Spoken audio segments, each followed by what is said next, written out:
श्री पार्वती मैया ने कहा कि आप साधु हैं, क्योंकि मैंने आपकी सरलता को अपने पिता के यहाँ देखा है। आप जब मेरे पिता के यहाँ गए मेरा वरण करने के लिए, तो उस समय मैंने आपको सादा स्वरूप में देखा है, जबकि शादी में सादा स्वरूप किसी का नहीं होता है। शादी में दूल्हा का तो विशेष ही रूप से स्वरूप सुंदर बनाया जाता है, कैसा भी रूप हो, लेकिन इतना स्वरूप सजा धजा दिया जाता है कि वो 200-400, 500, 1000 लोगों में अलग दिखाई देता है, इतना श्रृंगार होता है। लेकिन आपने कोई श्रृंगार नहीं किया, आप तो सादा भेष बना करके पहुंच गए। जैसा रोज श्रृंगार करते हैं वैसा ही उस दिन था।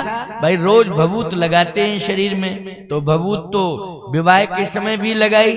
सर्पों को लपेटे रहते हैं, तो सर्पों को भी लपेट करके गए भगवान शंकर। अच्छा, बागंबर लपेटे रहते हैं, तो बागंबर भी उस दिन लपेट के गए, कोई परिवर्तन नहीं। नंदी पर सवार होते हैं, तो नंदी पर बैठ करके गए। आजकल के दूल्हे साइकिल पर चलते हैं, मोटरसाइकिल पर चलते हैं, लेकिन शादी में तो बहुत बड़ी कार किराए से मंगा के उसमें बैठ के जाते हैं। क्यों भाई? चाहे उसमें 10, 20, 25, 50 हजार रुपया देना पड़े किराए का, लेकिन आलीशान 4 व्हीलर कार होना चाहिए। ये सारा सिस्टम आज चल रहा है। लेकिन भगवान शंकर बिल्कुल सादा वेश में गए। पार्वती जी ने कहा कि मैं प्रभावित हुई कि यह है वास्तविक भगवान शंकर सादा जीवन में, इसलिए सबसे बड़े साधु हैं, सबसे बड़े ज्ञानी हैं और पूरे विश्व के नाथ हैं, विश्वनाथ। उनको क्या कहते हैं? विश्वनाथ। पूरे विश्व के नाथ हैं, मालिक हैं। विश्वनाथ का मतलब क्या होता है? विश्व के मालिक। सादा जीवन जिसका होता है वही साधु होता है। बोलो, होता है कि नहीं होता है? वही साधु होता है, वही साधु होता है। आइए, साधु साधु साधु कह करके प्रार्थना की है पार्वती जी। ये पार्वती मैया राजा की बेटी हैं और हम सबकी मां हैं, लेकिन कथा सुनने के लिए कितनी शांत मुद्रा में हाथ जोड़ के विनम्र भाव से बैठ गई और प्रार्थना कर रही, कथा सुनाओ। आजकल तो तुम किसी से कहे भी होगे चलो कथा में, फुर्सत नहीं है, कल मिलेगी तो आ जाएंगे। क्यों? ये एक ही शब्द निकलता, फुर्सत नहीं है, कल मिलेगी फुर्सत तो कल आ जाएंगे। फुर्सत नहीं है, फुर्सत कब मिलेगी? आजकल फुर्सत किसी को है?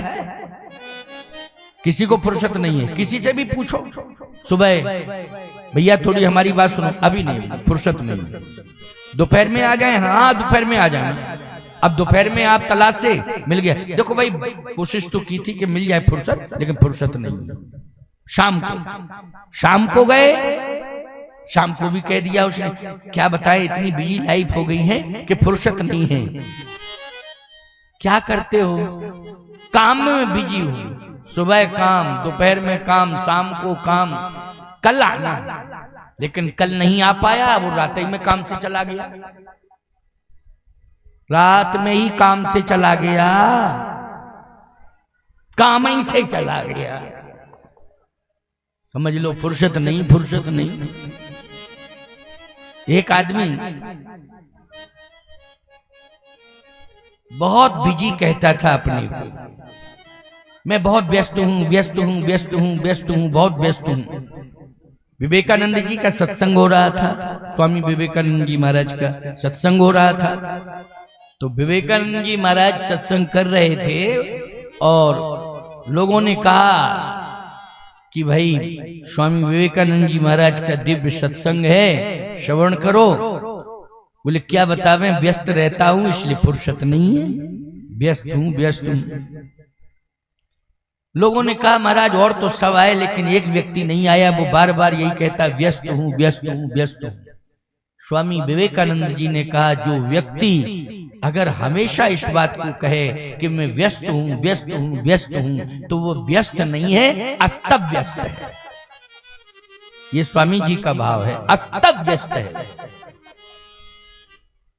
इसलिए ज्यादा व्यस्त व्यस्त की बात करने वाले लोग अस्त व्यस्त ही होते हैं। और जो कहते हैं हमें फुर्सत नहीं है, फुर्सत नहीं है, फुर्सत नहीं है, तो याद रखना वो अपने जीवन को परलोक की ओर नहीं ले जाना चाहते हैं। वो केवल लोक तक ही रहना चाहते हैं और लोक में भी न जाने कौन सी गति अधोगति प्राप्त करना चाहते हैं। समझ में नहीं आवे तो पार्वती मैया ने कहा संपूर्ण जगत का यदि कल्याण होगा तो राम कथा से होगा, और राम कथा आपके हृदय में है, इसलिए आप संपूर्ण जगत का कल्याण करें, यही मेरी प्रार्थना है। भगवान शंकर ने कहा ये दिव्य सोच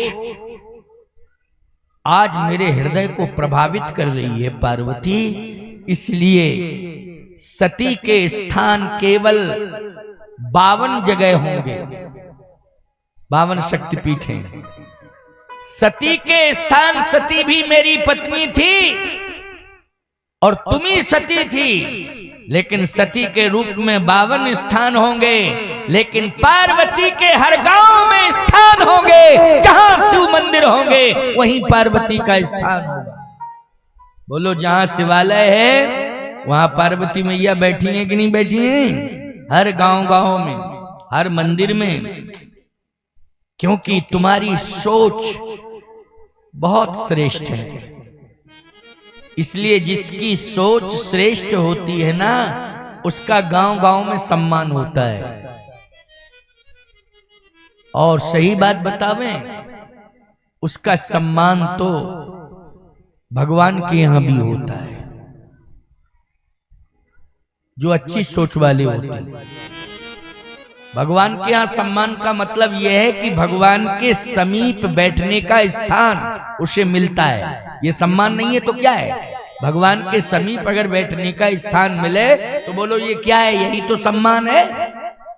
भगवान के चरणों में बैठने का स्थान उसके लिए सुरक्षित होता है, उसकी सीट सुरक्षित होती है, इसलिए यही तो सम्मान है। अच्छा ये बताओ पार्वती कि मैं कथा तो कहूं, लेकिन कथा का विस्तार बहुत है और कथाएं बहुत हैं। हरि अनंत, हरि कथा अनंता। कौन सी कथा सुनाऊं या कहां से शुरू करूं?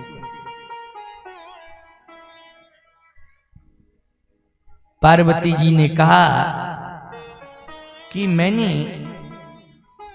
संसार में एक चर्चा सुनी है और उसी चर्चा में लोग विवाद शुरू करने लगते हैं। क्या सुना है? पार्वती जी ने कहा मैंने ये सुना है कि ब्रह्म निर्गुण है। तो कुछ लोग कहते नहीं नहीं नहीं बंद करो, ब्रह्म सगुण है। फिर कहते नहीं नहीं ब्रह्म सगुण नहीं, ब्रह्म निर्गुण है। तो ये बात मेरी समझ में नहीं आ रही कि वो निर्गुण है कि सगुण है। ये तो आप बता सकते हैं कि वो निर्गुण है कि सगुण है। भगवान शंकर ने कहा तुम अपनी बात बताओ, तुम किस पर विश्वास करती हो, निर्गुण पे कि सगुण पे? पहले तुम अपनी बात बताओ। पार्वती मैया ने कहा कि आप जिस पर विश्वास करते हो उसी पर मैं विश्वास करती हूं, अब आप ही बताओ। शंकर जी ने कहा श्रोता बहुत अच्छा है। ऐसा श्रोता, चतुर श्रोता, मैंने शिव जी पर ही छोड़ दिया, नहीं तो वहीं विवाद शुरू हो जाता पति पत्नी में। शंकर जी भी सोच रहे पहले इसके मन की बात को टटोल लूं, ये किससे प्रभावित है, और जिससे प्रभावित होगी मैं वैसे ही इसको चरित्र सुना दूंगा। क्या दिक्कत की बात है? यहाँ तो भंडार भरा है, शंकर जी के पास तो कथा का भंडार है, भंडार ही भंडार है। कोई रसगुल्ला चाहता है, तुम पापड़ दे रहे हो उसको, नमक मिर्च वाला। वो कहेगा हमारा मन था रसगुल्ला खा लूं, लेकिन तुमने तो पापड़ परस दिया है। रसगुल्ला वाले को रसगुल्ला दे दो, नमकीन वाले को नमकीन दे दो, है ना? तो शंकर जी के पास तो सब कुछ है। शंकर जी ने सोचा कि ये किससे प्रभावित है, निर्गुण से कि सगुण से? तो पार्वती मैया ने भी कहा आप जिससे प्रभावित हैं उसी से मैं प्रभावित हूं, अब आप बताइए। भगवान शंकर ने कहा कि निर्गुण और सगुण का कोई भी विवाद नहीं है, ना भेद है, ना विवाद है ना भेद है। ये अज्ञानी लोग जो होते हैं ना वो विवाद करने लगते हैं और भेद मानने लगते हैं। अच्छा, शिव जी में और राम जी में क्या भेद है? राम जी शिव जी का सम्मान करते हैं, शिव जी राम जी का सम्मान करते हैं। वो उनको पिता मानते, उनको पिता मानते, वो उनको गुरु मानते, वो उनको गुरु मानते, वो उनको स्वामी मानते, वो उनको स्वामी मानते। बोलो भाई, यही बात है कि नहीं? एक दूसरे को समान रूप से। अब इसमें कोई शिव भक्त कहे नहीं नहीं शिव शिव हैं, राम भक्त कहे नहीं राम राम है, तो याद रखना दोनों की बुद्धि खराब है। दोनों की बुद्धि का ऑपरेशन होना चाहिए। दोनों की बुद्धि में बेकार भरा हुआ है, क्योंकि बेकार की बात कर रहे हैं। शिव राम में इतना प्रेम है, इतना प्रेम है कि वो हरि हैं, ये हर हैं, और हरिहरात्मक योग श्रेष्ठ योग माना जाता है। हरि और हर दोनों ही मिल जाते हैं, इससे बढ़िया योग दूसरा होता ही नहीं। इसलिए हरि और हर दोनों हृदय से हृदय मिला करके मिलते हैं। हरि कौन है? नारायण। और हर कौन है? भगवान शिव। तो शिव जी ने कहा कि मेरे हृदय में दोनों है, निर्गुण भी है और सगुण भी है। मेरे जीवन में दोनों है, निर्गुण और सगुण। कैसे? कहे मेरे नेत्रों में सगुण ब्रह्म बसा हुआ है और मेरे हृदय में निर्गुण ब्रह्म बैठा हुआ है। अच्छा, जो दिखाई नहीं दे रहा है वो निर्गुण है और जो दिखाई दे रहा है वो सगुण है। इसलिए कथा कितनी सुंदर है। व्याख्या सुन लो। पार्वती मैया ने कहा कि ये तो पूरी तरह से निर्गुण की व्याख्या की आपने, फिर आप तो कह रहे थे सगुण। कहे वही निर्गुण ही सगुण बना है। जे यूं गावहि वेद बुध जाहे धरे मुनि ध्यान, सोई दशरथ सुत भगत हित, कौशलपति भगवान। वही दशरथ का पुत्र हुआ है। क्यों? आज राम जन्म की कथा सुनने जा रहे हो ना। दशरथ पुत्र जन्म सुन काना, मानो ब्रह्मानंद समाना। दशरथ का पुत्र वही हुआ है, वही सगुण हुआ है। पार्वती मैया ने कहा विश्वास तो है, लेकिन वो दशरथ का ही पुत्र क्यों बना?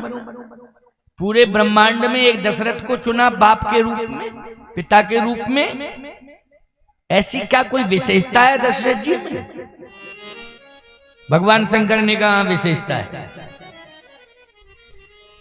एक कल्प में, एक कल्प की कथा है। नैमिषारण्य तो आपके पास में ही है। आपके यहां से मुश्किल से 50-60 किलोमीटर होना चाहिए, है ना? बस इतना ही नैमिषारण्य। वहां हम प्रतिवर्ष आते हैं। नैमिष में हमारा कामदगिरि संस्कृत विद्यापीठम में, वहां पर ब्राह्मण बच्चे पढ़ते हैं। ये चक्र तीर्थ के पास में ही है।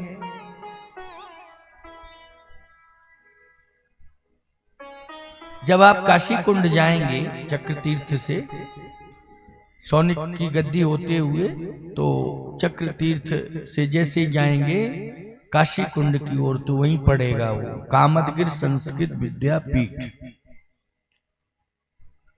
तो हर वर्ष हमें आना पड़ता है। व्यासपीठ पर भी मेरी 2 बार कथा हुई, लेकिन अब विद्यालय में जाना पड़ता है वर्ष में 1 बार। बच्चों के लिए जाते हैं तो वहां कथा भी सुना देते हैं। तो नैमिषारण्य में जब मेरी पहली बार कथा हुई थी, तो मेरे मन में ये भाव आया कि ब्राह्मण बच्चों के लिए कुछ करना चाहिए, क्योंकि बच्चे चाहे अर्थ का अभाव कह लो या समय का प्रभाव कह लो, नौकरी तो मिलती नहीं है सरकारी, और अब प्राइवेट नौकरी में भी बहुत बड़ी प्रतिस्पर्धा हो गई है नहीं? साधारण नहीं है प्राइवेट नौकरी करना भी, बच्चों के लिए चुनौती है। लेकिन अगर हमारा परिवार धार्मिक भी रहे और शास्त्र की मर्यादा से जुड़ा रहे, तो निश्चित रूप से कहीं ना कहीं बच्चे अगर शास्त्र निष्णात हो जाते हैं तो उन्हें धन भी मिलेगा और धर्म भी होता रहेगा और सम्मान भी मिलता रहेगा। ये भाव को लेकर के मैंने कोई व्यवसाय नहीं, शिक्षा का मेरी दृष्टि में केवल परमार्थ। और चित्रकूट में तो बहुत बड़ा है कामदगिरि संस्कृत विद्यापीठम, लेकिन यहां शाखा के रूप में। तो नैमिषारण्य तीर्थ में एक कल्प की कथा है, क्योंकि कल्प कल्प प्रति प्रभु अवतरही, चारु चरित नाना विधि करही। एक कल्प में भगवान नैमिष में भी प्रकट हुए थे कि नहीं हुए थे? महाराज मनु शत्रुपा के सामने बोलो नैमिष में भी प्रकट हुए थे। एक कल्प भेद है। नील सरोरोहि नील मणि नील नीरधर श्याम, लाजय तन शोभा निरख कोटि कोटि शतकाम। और वहां भी पुत्र बनने के लिए भगवान वचन दे रहे हैं। इसका मतलब एक कल्प में नैमिष में महाराज मनु और शत्रुपा के सामने गोमती के पावन तट पर भगवान निर्गुण से सगुण हुए थे। ये प्रमाण है, क्योंकि मांग मांग बर भई नभवानी, परम गंभीर कृपामृत शानी। वाणी ने कहा मांगो मांगो मांगो, देने वाला कोई था नहीं, केवल वाणी कह रही थी मांगो मांगो, जो मांगोगे सो मिलेगा। यही ब्रह्म वाणी है। बोलो ये कौन सी वाणी है? जल्दी बोलो। ये ब्रह्म वाणी है कि शरीर दिखाई नहीं दे रहा है और मांग मांग मांग, जो मांगेगा सो मिल जाएगा तुझे, मांग। लेकिन मनु जी ने कहा नहीं, देने वाला सामने आवे तब हम लेंगे। यानी निर्गुण कहता है मांगो, जो मांगोगे हम सामने नहीं आएंगे, आ नहीं सकते हैं, लेकिन जो तुम मांगोगे वही मिल जाएगा। लेकिन महाराज मनु भक्त हैं, वो कहते कि नहीं, पहले मैं दर्शन करूंगा, इसके बाद मांगूंगा, पहले दर्शन दो। अच्छा, तुम लोगों की भी एक बड़ी विचित्र कंडीशन है। महाराज मनु जो है भगवान को मांगते हैं, लेकिन तुम मंदिर में जाते हो तो भगवान से मांगते हो। क्यों? तुम भगवान से मांगते हो, भगवान को तो नहीं मांगते, भगवान से मांगते हो। क्यों भाई मांगते हो नहीं भगवान से? महाराज मनु जैसे भक्त बनो तो वो निर्गुण होगा, लेकिन सगुण बन के आएगा। भले ही चाहे जितना उसे मशक्कत करनी पड़े, लेकिन वो भक्त के कारण आएगा। सो केवल भगतन हित लागी, परम कृपालु प्रणत अनुराग। वो तो आएगा ही आएगा, लेकिन इसके लिए करना क्या पड़ेगा? जल्दी बोलो। इसके लिए तुम्हें मनु शत्रुपा जैसा भक्त होना पड़ेगा। ये गोमती के पावन तट पर ऋषियों की भूमि है। नैमिष किसकी भूमि है? ऋषियों की भूमि है। और ऋषियों में भी 88,000 ऋषि। साधारण है क्या? इतनी बड़ी संख्या में किसी तीर्थ में ऋषि नहीं, नैमिषारण्य में है। जब हम कथा कह रहे थे व्यासपीठ पर, तो लोगों ने कहा महाराज अब तो 88,000 नहीं है, पहले होंगे, अब तो नहीं है नैमिषारण्य में। हमने कहा कि तुम्हें दिखाई नहीं दे रहे तो मैं क्या करूं? बोले अच्छा, ये आपको दिखाई दे रहे? हमने कहा हाँ दिखाई दे रहे, कुछ ज्यादा ही दिखाई दे रहे। बोले कैसी बात कर रहे हैं आप? हमने कहा हम सही बात कर रहे हैं, तुम कर रहे हो कैसी बात तो तुम जानो, तुम्हारा काम जानो। बोले हमको समझा दो। हाँ, हमने कहा अब तुम समझने की कोशिश करो तो समझाऊं। नहीं, तुम तो करे कैसी बात कर रहे हो। अब जब संतई से कहोगे कैसी बात कर रहे हो तो क्या समझावे। हाँ, अब तुम अगर समझने की कोशिश कर रहे हो तो मैं समझा रहा हूं। मैंने कहा मैं नैमिष की परिक्रमा करता हूं और जिस वृक्ष पर भी मेरी दृष्टि जाती है उस वृक्ष में हम संत का दर्शन कर लेते हैं। और ईमानदारी के साथ बताओ, लाखों वृक्ष अभी नैमिष में है, उनमें संतों का ही वास है। किसका वास है? संतों का वास है। ये वृक्षों को तुम केवल पेड़ मत समझा करो, इनमें देवों का वास है।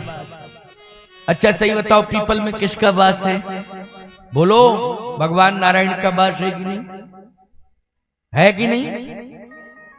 वृक्षों में वास होता है कि नहीं होता है? आंवले में किसका वास है? देवताओं का वास है। धन्वंतरी का वास किस में है? बोलो भाई, सोचिए जरा, विचार करिए। मैंने कहा जितने भी वृक्ष हमें नैमिष में दिखाई दिए हैं, हमने प्रणाम किया उन वृक्षों को, उनमें संतों का दर्शन किया है।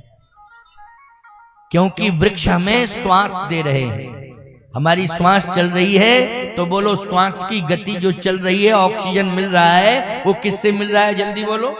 वृक्षों से मिल रहा है। अच्छा, श्वास यदि हमें मिल रही है वृक्षों से तो बोलो, उसमें हमें निश्चित रूप से महात्मा और परमात्मा का वास समझना चाहिए, अनुभव करना चाहिए कि नहीं करना चाहिए? अनुभव करना चाहिए। इसलिए मैंने कहा कि जो व्यक्ति मैं संकल्प के साथ कहता हूं, दावे के साथ,